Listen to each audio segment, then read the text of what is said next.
Fall, it's finally fall, and I apologize, it's going to rain tomorrow. I love in fall, like many other women of my type, I love rewatching Gilmore Girls.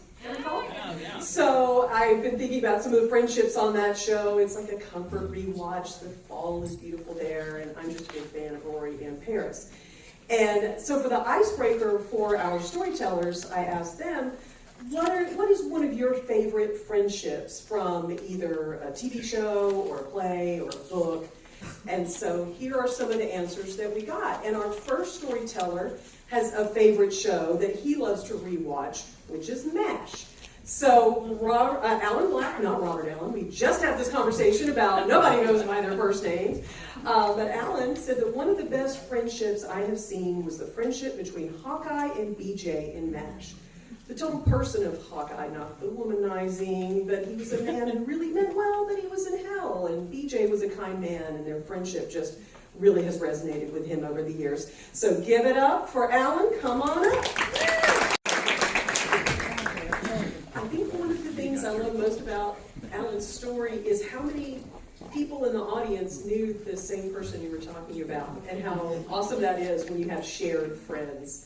Mutual friends among the audience. So everybody give it up one more time for Alan.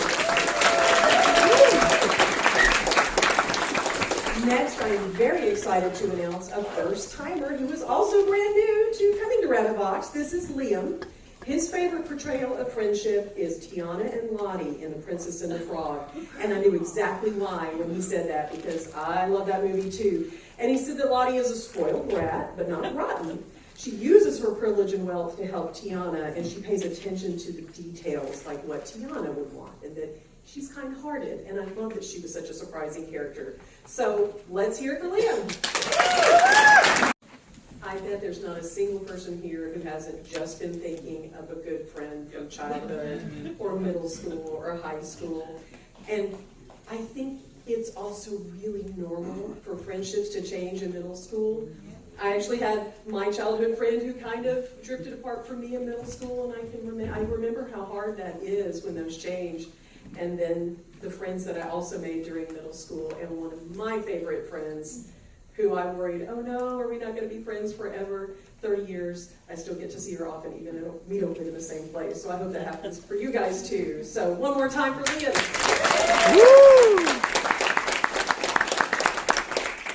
And we have another first-time storyteller. I'm very excited to say, Stacy. Let's give her a round of applause first. Her favorite TV friendship is Ilana and Abby's friendship on Broad City. Their friendship is heartfelt, honest, and hilarious, and I love the various hijinks that they get into together. So come on up, Stacy.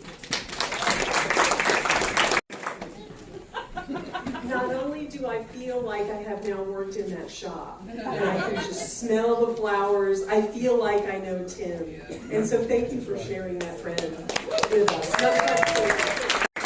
Our next storyteller is someone I'm proud to call a friend, and the person, I know, I am proud, and the person who got me to come to Rabbit Box to begin with. And so when I asked her about her favorite character, she picked Shug and Celie in The Color Purple, and I had to say, what is it? Movie, musical, or movie musical? And she said book. We got to talk about the books. And she just loved how these two friends encourage each other to expand and to grow, and those are the best things about friends, I think. And Ashley, you have helped me to grow as well. So everybody get it.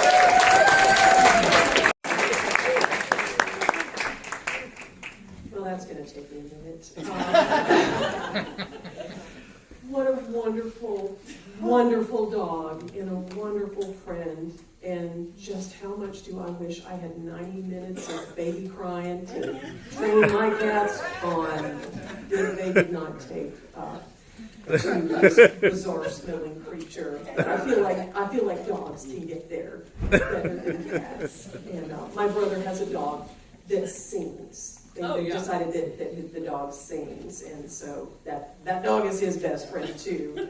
So yeah, just one more time for Ashley.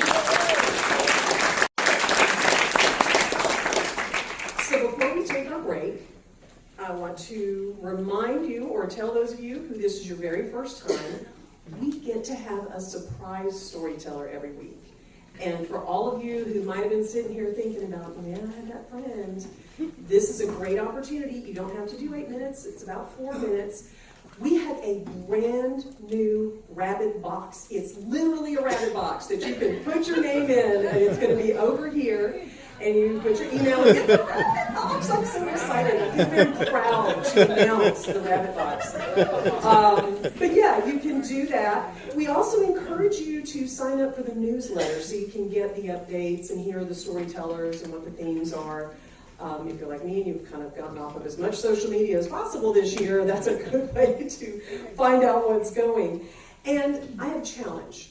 I was going to bring up my little rabbit box bag for a visual aid. There's only a little bit of merch left. There's like maybe a few shirts. There are 3 bags. I have used my rabbit box bag so much. I want to see if tonight is the night that y'all can buy all the remaining merch. Everything $5, and it all has to go before I guess you can order new stuff. If it's not a shirt that might be your size, do you have a friend that you might like to bring a souvenir for and say, I thought of you at this wonderful, wonderful event? So now that I've pressured you enough, I also want to encourage you to visit the bar. There are also stickers left, by the way. Tip generously, and then be sure to go ahead and sign up to be our surprise storyteller if you want to see if we can pull your name out of the box. Thanks, everybody. 10 minutes, everybody. One of the many things I find hilarious about the story you just told, and there were so many hilarious things, is you were reminding me of my friends from grad school in religion. One of them is a yogi now. And the other one had a big, huge sign in his office that said kegs, and accidentally hit on one of the students downtown. So that was fun. It was before classes started, and he looked at her in class the first day, and she was looking at him, and he was like, what? Friday? And she's like, Friday night. And he was like, oh my God. So yeah, I can say religion department, it's a fun place.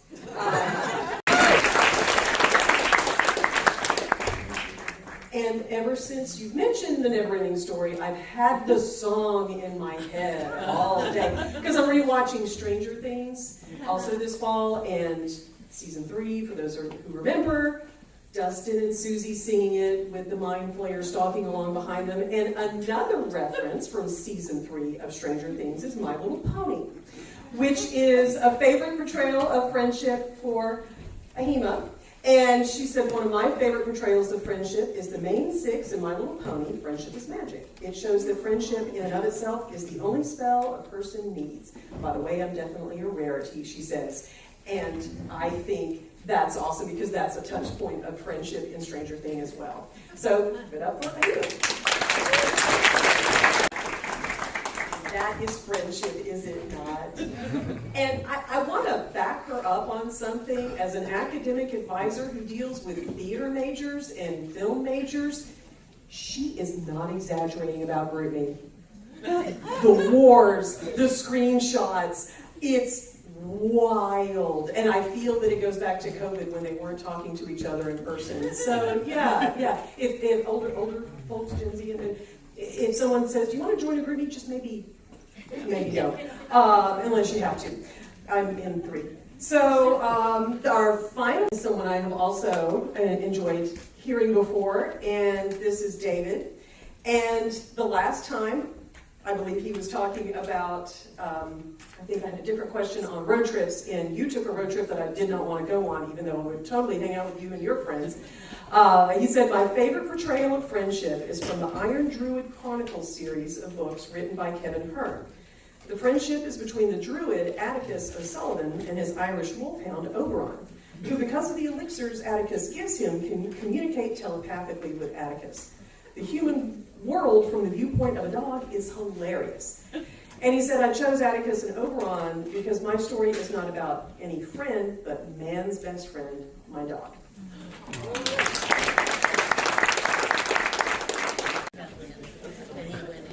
It's like I'm traumatized again, but in the best and most hilarious possible way. Oh, I was sure you were going all the way in. I was sure you were guiding in. And for a second time, after hearing one of your stories, I'm just relieved that you survived.